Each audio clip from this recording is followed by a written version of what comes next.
So over here, you can see that I got this Premiere Pro project with the subtitle track right here. If you want to go ahead and, let's say, for example, export out the subtitle as a separate file using Adobe Media Encoder, you can actually go around over here onto Sequence and then go to File and then go to Export and choose Send to Adobe Media Encoder. Once you do that, this is what you have. It gets exported to Adobe Media Encoder. So you can go around over here and, let's say, for example, select the output. So let's just go around over here onto the output folder and export this out.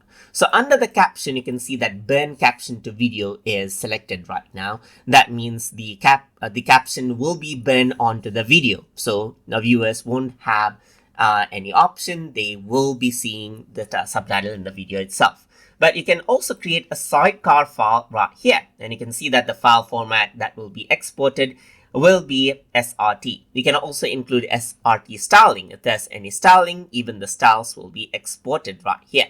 So now you can see that there is no subtitle preview right here whatsoever. But if you were to burn it, then you will be able to see it right here just like this. But I'm just going to create a sidecar file right here.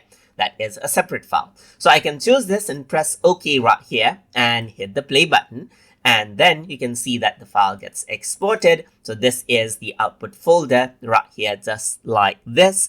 And then once that is done, you can see that a separate file is actually created, which is a SRT file. So if I were to actually go ahead and open this out, you can see that the subtitle right here. So you can see that this is the video. You get the subtitle right here, but you can actually go ahead and then disable the subtitle track if you want as well. So this is how you can go ahead and then simply export out a separate SRT file that you have the subtitle track for from Premiere Pro in Adobe Media Encoder. So I hope you guys learned something as always. And as always, please like, comment, share, and subscribe.